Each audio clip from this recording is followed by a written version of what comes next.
Welcome to Girlish Gurus. I'm Joy. And I'm Susan. And we're here to have discussions about topics on many subjects that we hope are informative, uplifting, and fun. So, let's get started. Let's.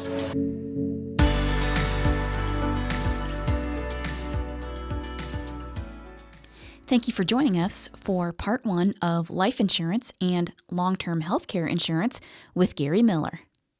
Hi, I'm Susan. And I'm Joy. And welcome to another episode of Girlish Gurus. Welcome, welcome. So today we have a very special guest, Gary Miller, who's been a friend of mine for a long time. We've known each other for many, many years. And by the way, I do need to mention that Gary is our first male guest. Oh, yes, that's right. On Girlish Gurus. You should feel very honored. You should. Gary. I am very honored. Thank you. So Very happy to have you. Very happy. Yes. Gary is here. He's joining us to talk about long-term health insurance and life insurance. So I'm going to give you a little bit of background on Gary. Gary managed insurance portfolios for over 30 years in the property and casualty insurance business, which is where we met. And in 2015, while he was working on his own financial planning, he decided that, boy, maybe that was something he'd be interested in doing. And so he decided to pursue that as his next career. And he's been doing that and helping other people with their financial wellness through advising them on different paths they can take based on their life circumstances. And I'm going to read this next part because this is very technical and I want to get it right. Gary has achieved the Certified Financial Planner and Chartered Financial Consultant designations, both recognized as industry-leading standards for quality ongoing education and the practice of high ethical standards for financial professionals. He has also earned his Retirement Income Certified Professional and Chartered Life Underwriter designations. That's pretty substantial. That's Lots of stuff. No mean feat there. That's pretty heavy duty. He's worked very hard to be as educated as he possibly can in order to serve his clients as in the best possible way. And so I respect him a lot for that. Me too. That's good stuff. Yes. Thank you. And on a personal note, Gary is originally from Michigan, but he's lived in California since 1991 because, like many of us, he did not want to continue to live in the snow for half the year and also wanted to be closer to the ocean. His personal passions are travel, photography, and hiking. Cool. So that's a little bit about Gary.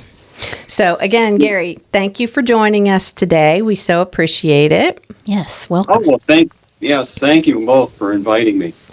So we're going to start off, I think, talking a little bit about what might be the circumstances we need to consider when thinking about long-term health care insurance.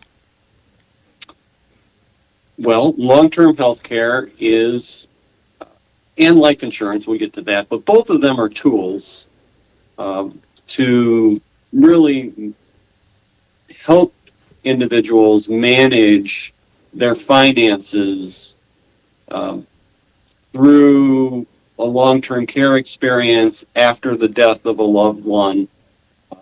So both of them are really tools. Long-term care insurance in particular, it's not medical care, but it does cover those extra expenses that occur as we age. Age is the number one cause of, people over 65 are the most frequent people exposed to having long-term care needs. Oh, I guess that's not something folks would typically think about when it comes to long-term care, in that other people might need long-term care insurance for maybe work purposes. If you are a physical laborer or something of that nature and you can no longer work, long-term care insurance might be a good thing for those folks to have too. So there's 2/3 of Americans, according to the National Institute for Health, will need some form of health care through in their lifetime. So 2/3 will need the long-term care support. Okay. And Gary, so I know when we talked about this before, which I'm not sure if I was aware of this or not, but I am now. Gary shared with me that it is limited. It's not like, there's a maximum that you can collect under this. So there is still a need for other things in addition to this. To supplement this. I feel like this is a pretty in-depth topic. We're going to skim over it. And that maybe for another episode, we can deep dive on that one specific issue. Yeah. This is a well you can go back to over and over and over. There's a rabbit hole that you can do with this. Right. Okay. All right. And so then what about the circumstances to consider when you're thinking about life insurance? Again, life insurance is a tool. Most people think of some very basic uses for life insurance. Final expenses, maybe small legacy, maybe covering some debt, protecting for debt. But there are both long-term care insurance and life insurance. I would just come back to a lot of what I focus on with clients is tax related.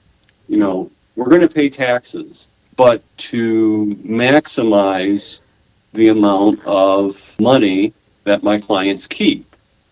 And in both of these cases, insurance provides benefits tax-free. That becomes more important. We can talk about that in terms of when paying for these expenses, when paying for final expenses out of retirement accounts, when paying for long-term expenses. For every dollar you're spending on the coverage or on the expenses, you have to take out more than $1 to pay it with your retirement account. True, because of the tax. Mm-hmm. Okay. So I really do focus in on for both on taxes. Another exposure for life insurance that I don't think people consider as a couple is that there is a loss of income. People say, I'm retired. What income do I lose? Well, you lose one of your Social Security checks. That's right. So at a minimum, you lose 1/3 of your income. So there again, if you're taking that 1/3 now out of retirement savings, and you're a single individual, no longer a joint taxpayer, you're paying even more tax. Yep. More tax. So again, I see both of them not only as a tool to cover expenses, but as a tax planning tool. Yeah, makes sense. That makes total sense. So, okay. So, Gary, let's talk a little bit about how these coverages may combine or be used in conjunction with Medicare or Medicaid, maybe an HSA, or even our savings accounts to use for some of these expenses. How would that work? So let's focus on long-term care first. Again, as a tool, you have to take a look at, and I encourage everybody to do their own plan, but the average long-term care event and remember, average is half above, half below. Right. For a female is 3.3 years. And for a male is 2.2 years. And that some of that comes into play because long-term care services are provided by family members. Mm-hmm. You're right. So again, you have half above, half below. If you're a single person, then you have a chance of having a longer period. HSAs, you have a limited amount that you can save in your HSA. If you have an HSA, take a look at it and see how long you've been contributing to it and what the current balance is. It's a great tool. It can cover medical expenses and long-term care type expenses. But when you take a look at that balance, think about the fact that average cost for just homemaking services in the United States, and we'll share the site that has that later, but the average cost for just homemaker services is approximately $60,000 a year. Wow. That's a lot just of homemaker money. services. That's not home health care, so you're not talking about getting medical support. That's not assisted living facilities. Adult daycare costs less, but you have to be in an area that has adult Right. daycare. That's right. So Wow. if you live in a more remote area, you may not have that, and even some communities would not have that available. Right. So Medicaid is the number one payer. Now again, this is payer. Medicaid is the number one payer, but you have to spend down your assets Right. to an amount that qualifies you for Medicaid. And when you're talking about having a spouse or a survivor, that is leaving them exposed to less resources after you pass. Got it. Right. Okay. Oh, my. It's a lot to unpack there. This content is so important because it's technical, it's complicated. A lot of people don't understand how it works. It's kind of like the tax code. Average, regular people, it's constructed in such a way that it's harder for folks who are not financial planners or lawyers or insurance executives. It's harder for them to navigate it. So that's why I think this podcast episode is so important, because it directly affects our target audience and we need some help with it. So just a couple of key takeaways I want to take a moment to recap. The difference between long-term care and life insurance is, one, you're using while you're still alive to help you manage expenses should you become incapacitated, basically. And the other, you are leaving a benefit for your loved ones to help take care of your final expenses, burial, whatever ceremonies, etc., and possibly leftover medical expenses, things of that nature. And when it comes to paying for long-term care, you either have a long-term care freestanding policy that you've purchased yourself, or you have to look at Medicare, Medicaid, health savings account, or whatever savings you might have to use to pay for that policy. Does that sound right? You would pay for the policies out of your post-tax income. You wouldn't be pulling it from an HSA, because the payments for the insurance is to be tax-free. But Joy, I want to go back to something you said, because it's, I think, really important, and it's part of what I truly believe in my practice, is that this is technical. There is a need to first understand your exposure. That's Right. that's the part for making your plan. I mean, you have to know what your exposure is.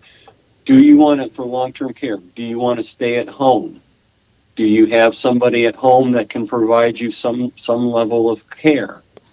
What is my family history? We talked about the averages. If family history includes Alzheimer's or dementia, that those last much longer than the average that we're reporting. But so, going back to what you said, Joy, I think it's really important that people, they make a plan, but they focus first on what's right for them.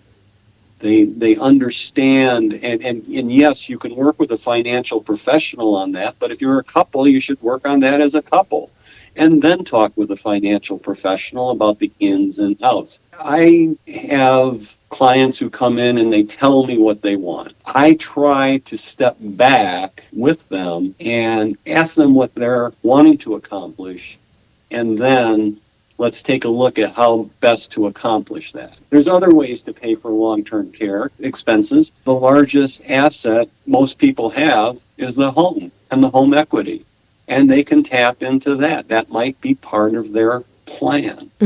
There's ups and there's downs with that. Right. So going back to what you said, yeah, it is important knowing what you want to accomplish and what your exposure is. Yep. Yeah. Most people aren't aware either of just how much all of this could cost. So you mentioned earlier, before we started recording, normally a burial expense would be around the $20,000 mark. And you actually know someone whose burial expense has exceeded $50,000. In this day and age when things are much more expensive, that makes planning all the more important. So That's right. That's right. Putting in the fact that when you work with a professional, they're going to suggest what an appropriate inflation rate is. Yep. Right. That's something to think about too. Yep.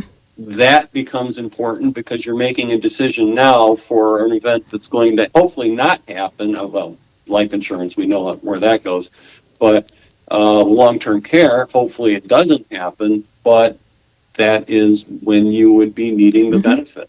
Yep. Need to be prepared. Yep. Yeah. Okay. I know we're probably hopping around a little bit here, but that's okay. We're going to try to get to the points as best we can. But as a single person, why would I buy life insurance or maybe even one of the hybrid life long-term care policies? Does it really make sense for me to do that? Or what would make the most sense for a single person? Or is that, again, an individual thing? Absolutely individual. Think about, Susan, I'm sure you have dear nieces that you might want to leave some money to. You wouldn't want to leave them with any expenses that last beyond your death. You would want to leave somebody the ability to pay for closing your estate. I mean, those are small. Right. Those are small pieces of the puzzle because life insurance is for legacy also. Mm-hmm. And it does cost money to probate an estate. Right. Yes.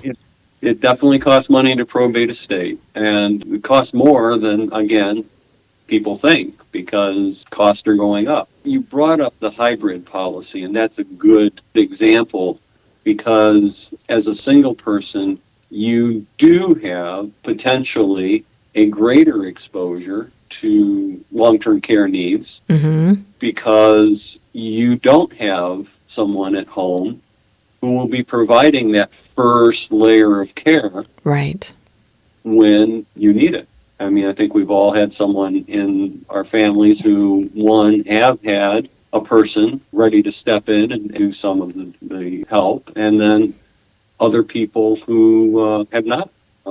Hybrid policies often give you an additional benefit. They are indemnity policies, so they pay you the benefit because basically you're taking out your death benefit in advance. You're taking an advance on your death benefit, and they're paying you cash. If you do have a family member who's providing service, you can reimburse them for their time. Okay. Mm-hmm. Think about, many people are embarrassed to ask family for help or ask a neighbor for help. And if they had that available, I know you were making this question personal. I'm trying to make it a little bit broader. No, I want you to because I'm certainly not the only person out there that has this situation, right? So, yeah. And so you can feel more secure if you have that kind of coverage that you would be able to pay the person for their time. Got it. Okay. I think that comfort, again, going back to your plan, how much is comfort worth? Mm-hmm. Right. To be able to cover somebody's expenses. That's a lot of times the first question is, how much does it cost? It's like I'm going to the grocery store. How much does it cost? Well, one potato costs different than a whole bag of potatoes. If you want the whole bag of potatoes, it's going to cost more. But if you come in with the mindset of, this is what I'm going to pay, if I were to just give out somebody a quote, this is the rough amount that it's going to cost, one of three things will happen. It'll be in the ballpark, and it turns out that way after they get their underwriting decision. Mm-hmm. It turns out that their underwriting decision puts them in a higher class, so the estimate that I gave them was not enough, and they get mad because they're paying more. Well, they're paying what the price of the coverage was. If you don't go back to, this is what I want to accomplish, then you can walk away from that. Mm-hmm. And the other is that the estimate that I give is too high. And they don't even pursue making a plan. And that's the end of it. And that's the worst. Right. Because they don't, it's like, well, it's just too expensive to take care of this exposure. And it's not, because there's other ways, there's other tools to do it. That's why I really focus in first with people. Make a plan, know what you want, let's sit down and see what it takes. Well, and this is too about how much are you willing to pay for peace of mind, right? I mean, that's a big part of this. Well, I think a lot of people, and I've seen this in my bankruptcy practice, my area of expertise is debt management. And a lot of people look at this kind of coverage, particularly long-term care coverage. Life insurance, I would have a lot of clients who would come in filing bankruptcy and they would have typically term life insurance. So that was a common thing. But long-term care insurance, I think a lot of people look at that as an extra expense that they just couldn't afford. And the truth is there's different levels of both expenses and options that might fit, but unless you sit down and speak with a professional who can help you make a plan based on what you want for your future, you're not going to know. And correct me if I'm wrong, but normally a consultation is not terribly expensive, and it's something that's easy to schedule and doesn't take very long to sit down and speak with someone like yourself and learn what your options are and what your possible future expenses could be based on your family history and what it would cost to put something in place, how there are different products available that could help you plan for the future. Joy, that's a good point. So, Gary, can we talk about all of the variables that might go into putting together a plan around this, like what needs to be considered so that a quote can be received for whatever coverages you might advise someone to get? Yeah, certainly. So first, we know what our intent is for the plan. We know that what the person is hoping to accomplish. Once an application is taken, during the application process, you have to determine how much do you want to cover.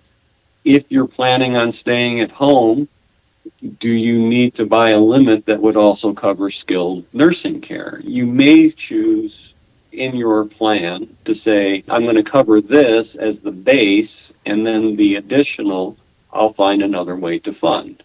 And that's a way to save on insurance premium.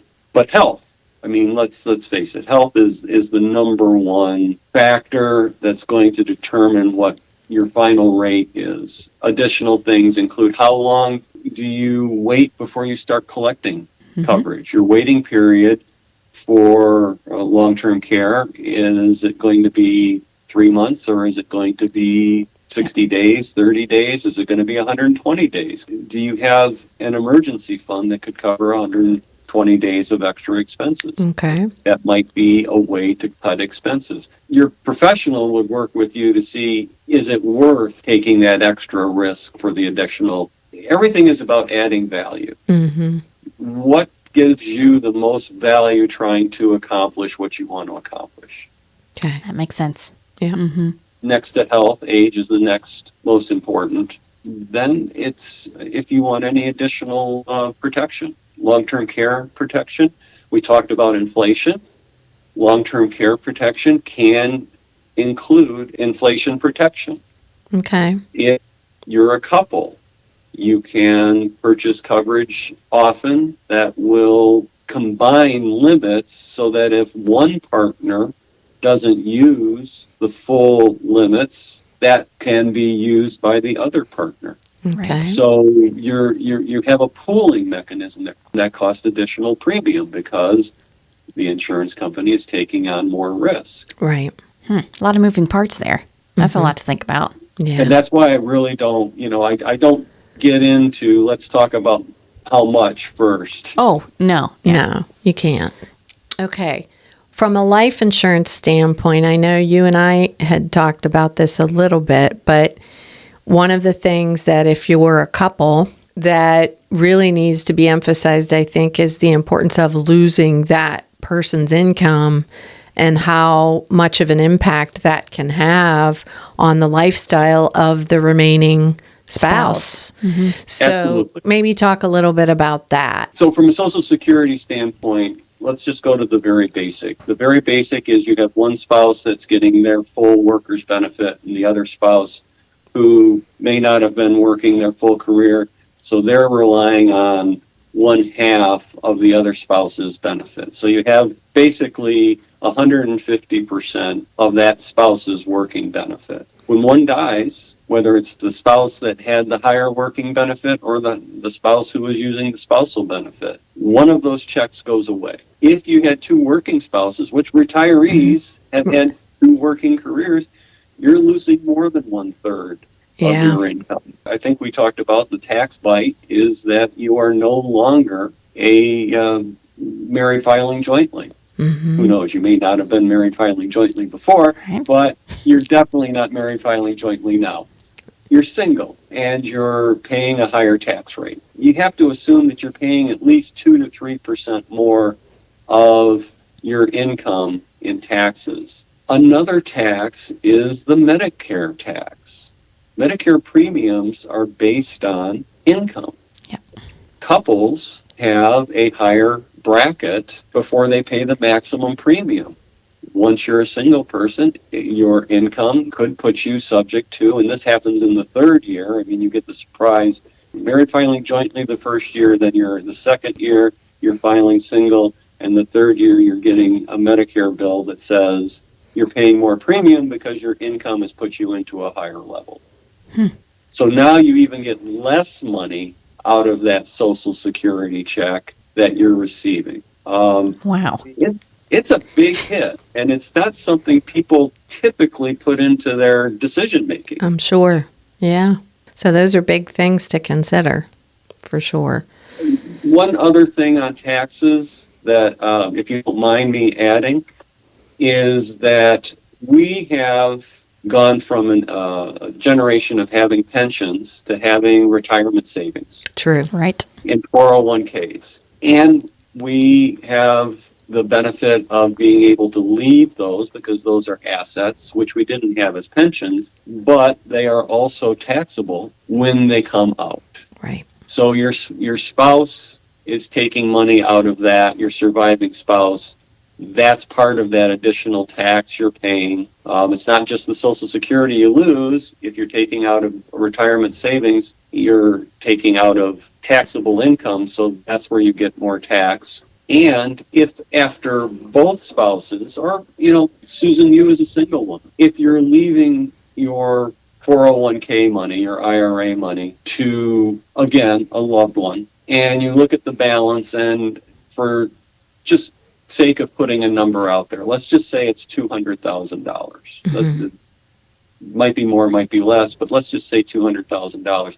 That's not $200,000 you're leaving to the individual, and you typically would be passing away when those loved ones are at their highest wage earning capacity. So now they're getting even less of that 401k, and they have to take it out after 10 years. They have to take it out. They can't stretch it out. So they have to be taking it during that period. So there's another tax impact that your listeners who are looking with their spouses at that kind of program, and they look at their retirement savings, and they know that they want to leave some to their children or their grandchildren, there's another use for life insurance to make sure that the tax bite that those people have is reduced, because life insurance proceeds are tax-free. Okay. And pass outside of probate. Yeah.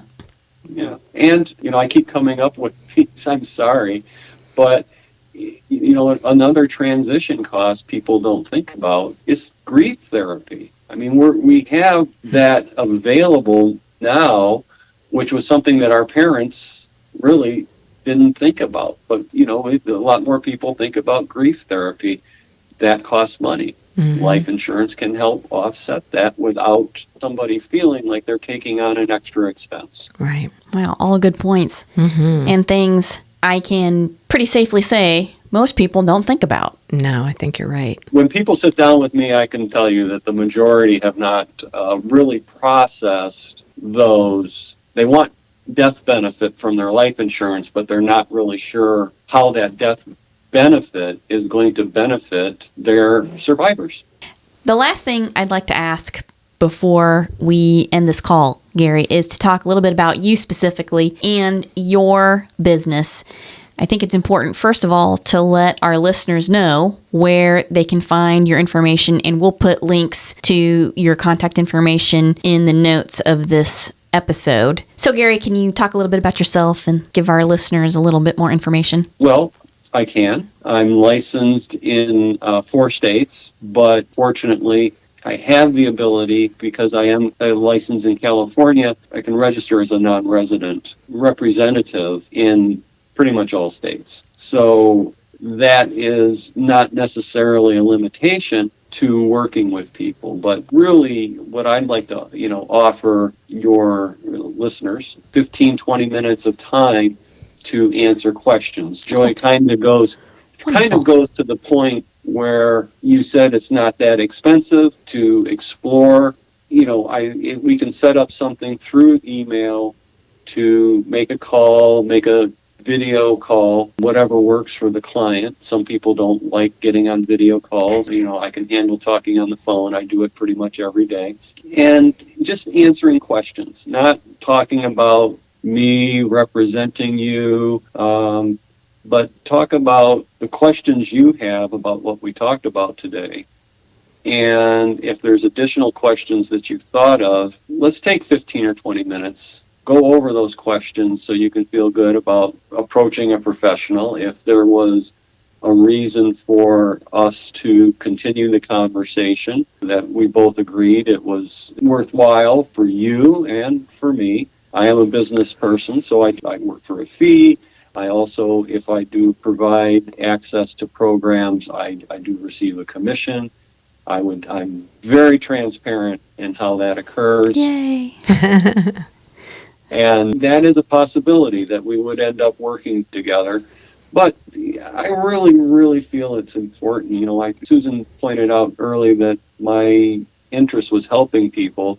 I really think it's important that the education is part of helping people and answering questions and maybe motivating them to do a little bit more than they would have done if without access to someone. Right.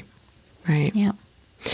Well, Gary, that's very kind of you, and we Thank you for that, yes. we really appreciate you doing that for our listeners. And so, listeners, please take advantage of that. I mean, Gary will be happy to share what he knows and perhaps can give you some guidance on what to do as far as next steps if you're questioning what you need to do. And I will say this, just from one professional to another, I appreciate your calm, even presence, especially when discussing such a loaded topic as end-of-life expenses and how to pay for a funeral and things like that. So I appreciate that. It's an emotional topic. It is, very much so. Thank you for saying that. Yeah, that's great. Well, Gary, thank you. Yes, very thank much. you so much. Yes. So appreciate your time, and perhaps... I hope to see you all soon. Yes, and perhaps we can have you on again to talk about another topic. So Okay.